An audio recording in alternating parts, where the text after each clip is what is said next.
Dificuldade para focar, ações hiperativas e impulsividade são sinais de um transtorno que afeta mais de 2 milhões de brasileiros, segundo o Ministério da Saúde. É o transtorno do déficit de atenção e hiperatividade, o TDAH.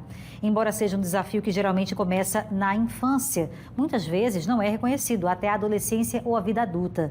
Uma avaliação e um diagnóstico corretos são essenciais para a evolução de quem convive com essa condição.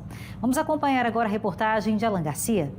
A rotina da Thalita tem sido cada vez mais acompanhar o filho de 6 anos nas consultas com a neuropsicóloga.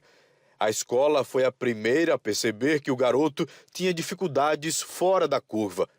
Mas foi na aula de música onde a mãe percebeu que era hora de procurar ajuda. Então ele ouvia os comandos do professor, mas ele não conseguia colocar em prática. Então ele via que ele ficava meio perdido. E aí quando eu comecei a prestar atenção e ligar, algumas informações, principalmente com as informações que a escola passava para mim da dificuldade cognitiva dentro do ambiente escolar. E quando eu coloquei na aula de música que eu pude perceber também essa dificuldade, foi quando eu disse, não, agora realmente eu preciso de ajuda. O menino também reclamava das dificuldades que tinha no momento de fazer as tarefas. Ele ficava assim, mamãe, eu não consigo.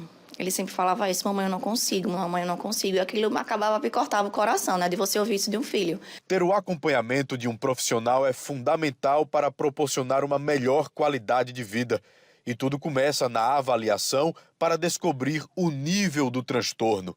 Através dessa avaliação neuropsicológica, a gente vai ver até que nível esse paciente está comprometido. Então, o primeiro ponto é isso, observar como é que tá essas funções e também o que está preservado, porque também isso é muito importante, tá? A gente também, essa avaliação, a gente também não vê só essas funções, lembrando que a gente avalia inteligência, a gente avalia raciocínio, a gente avalia percepção, então todas as outras funções cognitivas também são avaliadas, tá? É uma avaliação bem complexa, bem profunda. E aí traz um retrato muito claro de como o paciente se encontra cognitivamente. Outro ponto é a diferenciação de outras condições. Tem muito paciente que nos procura achando que tem TDAH, principalmente com esse turbilhão de informações hoje no meio digital, E muitas vezes quando a gente vai avaliar esse paciente, o paciente não tem TDAH.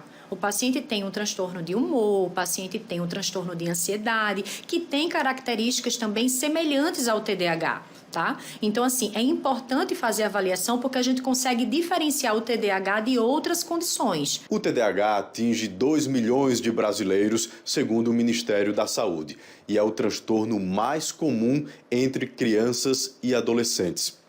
Mas os adultos de agora estão percebendo a possível doença e por isso recorrem também aos tratamentos, à descoberta.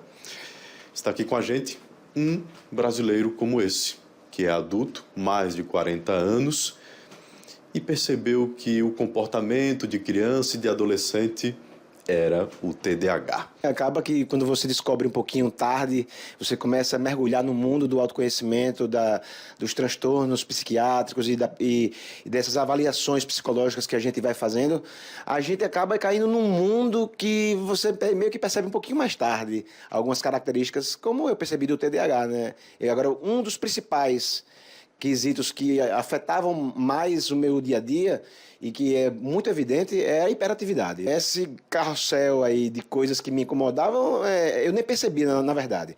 Junto na avaliação, escuta o comentário de uma mãe, de uma tia, de alguém, de um amigo, e você, hoje com a informação digital disponível, você acaba meio que colecionando ali, duvidando e vai fazer uma avaliação. A evolução do filho da Thalita também é perceptível.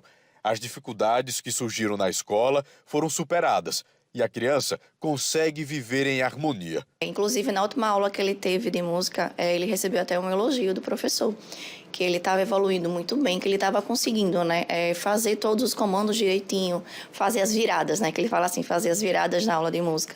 Na escola também a gente percebe uma evolução muito grande, Agora, inclusive, no Dia das Crianças, ele ganhou um tabletzinho daqueles de criança mesmo, não é o eletrônico, E ele conseguiu fazer o alfabeto, que ele tinha muita dificuldade de identificar as letras, de até colocar mesmo na escrita. Então, ele tinha muita dificuldade. Então, ele já consegue fazer isso, que era uma coisa que para as crianças da idade dele é muito simples, mas que ele tinha até um pouco mais de dificuldade.